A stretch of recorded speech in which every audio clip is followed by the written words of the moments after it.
ఇది టిబెట్లో ఉంది, చాలా దూరంగా ఉండే ప్రదేశం. ప్రపంచంలో చాలా మందికి దీని గురించి తెలుసు. లక్షల మందికి ఇది చాలా పవిత్రమైనది. ఇది కేవలం రాయి మంచు మాత్రమే కాదు, ఇది ప్రాచీన జీవనానికి ఒక గుర్తు. దీని రహస్యాలు చాలా పాతవి, లోతైనవి. మనం కలిసి ఈ రహస్యాన్ని తెలుసుకుందాం. ఈ పర్వతం ఎత్తుగా గర్వంగా నిలబడి ఉంది. దీనికి ఒక ప్రత్యేకమైన పిరమిడ్ ఆకారం ఉంది. దీని నల్లని గంభీరమైన శిబిరాన్ని మంచు కప్పుతూ ఉంటుంది. ఇది ఒక అద్భుతమైన ప్రకృతి వింతలా కనిపిస్తుంది. కానీ కొందరు ఈ పూర్తిగా ప్రకృతి సిద్ధం కంటారు.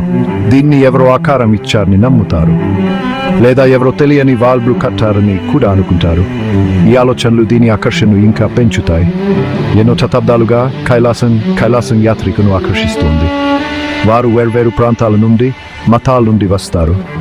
వాళ్ళ ప్రాంతాల్లో వారు జనోదయం కోసం చూస్తారు. వారు చాలా భక్తితో పర్వతం చుట్టూ నడుస్తారు. ఈ పవిత్ర యాత్రను కోర లేదా పరిక్రమ